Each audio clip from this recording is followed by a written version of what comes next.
Happy Friday morning, people. We're already at midterm of the fourth 9 weeks. We're almost done. We just have a few weeks left after spring break.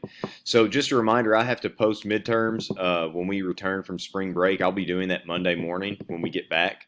So, if you have anything that's left hanging out there that you don't have turned in, you need to take this time over spring break to get caught up, get those things turned in. I'll give you some credit no matter how late it is. Just do the work, turn it in, and you'll get some credit. I can't promise full, but I can give you something. It's better than a zero. So today, all you have to do is you're going to write a reflection. So a reflection is just where you think back and give me your thoughts and opinions on things. So the directions say write a reflection on the first weeks of this class. What have you learned? What was enjoyable? What was memorable? Below you will find a list of topics and activities we have completed to spark some memories. So I want you to write between 5 and 10 sentences. So a good solid paragraph here. Yes, please try to use correct grammar and punctuation. Please no text message writing. Don't give a lot of lowercase i's and whatnot.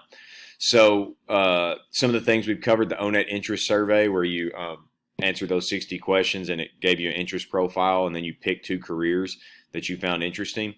Learning how college works. We kind of did an overview of just the basics of college offerings that they have at WKCTC, the community scholarship program where you can get your first 2 years of college paid for.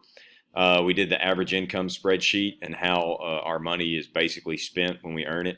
We also talked about the 3 things we can do with money: spending, saving, and investing. And then we've just kind of looked at needs over the past week. So right down here is where I'd like for you to type your reflection. Remember, at least 5 to 10 sentences.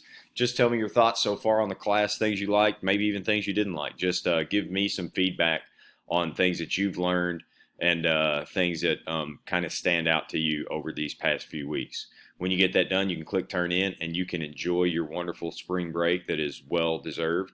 And I will see you guys, I guess, about a week from now, a little bit more. So I'll see you next Monday. If you have any questions like that over anything you're doing, make sure and get those to me quickly because I will be away from my computer through spring break.